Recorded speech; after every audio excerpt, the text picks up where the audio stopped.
મુખ્યમંત્રી ભૂપેન્દ્ર પટેલની ગૌરવશાળી ગુજરાત કોન્ક્લેવમાં પ્રોત્સાહક ઉપસ્થિતિ અને સંબોધન ગુજરાતના શહેરો હોલિસ્ટિક ડેવલપમેન્ટ થકી ગ્રોથ હબ બનશે।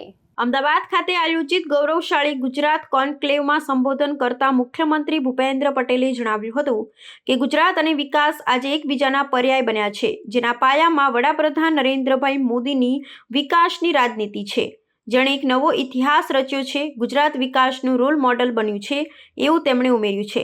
મુખ્યમંત્રીએ વધુમાં જણાવ્યું હતું કે ગુજરાતને લગભગ અઢી દાયકા સુધી નરેન્દ્રભાઈનું નેતૃત્વ અને માર્ગદર્શન પ્રાપ્ત થયા। સ્થિર અને મજબૂત રાજકીય નેતૃત્વના પરિણામે ગુજરાત વિકાસના નવા શિખરો સર કર્યા છે। ગુજરાતનું અર્થતંત્ર છેલ્લા 24 વર્ષમાં 13 ગણું વધ્યું છે। દેશના કુલ જીડીપીમાં ગુજરાતની ભાગીદારી 8.2% કરતાં વધારે છે। દેશના કુલ ઔદ્યોગિક ઉત્પાદનમાં ગુજરાતનું યોગદાન 17% કરતાં વધારે છે એવું તેમણે ઉમેર્યું હતું।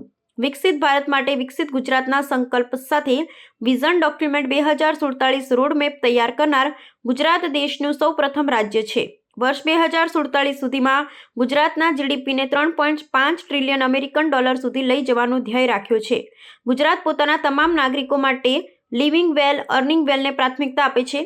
ગુજરાતમાં લોકોનું સરેરાશ આયુષ્ય 70 વર્ષ છે, જેને આરોગ્ય સેવાઓ થકી 2047 સુધીમાં 84 વર્ષ સુધી લઈ જવાનું લક્ષ્ય નિર્ધારિત કર્યું છે।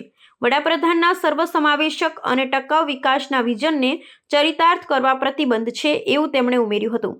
કેન્દ્રીય સ્તરે નીતિ આયોગની જેમ જ ગુજરાતને ગ્રીડની રચના કરી છે એમ જણાવી મુખ્યમંત્રીએ ઉમેર્યું હતું કે વર્ષ 2035માં ગુજરાતની સ્થાપનાને 75 વર્ષ થશે।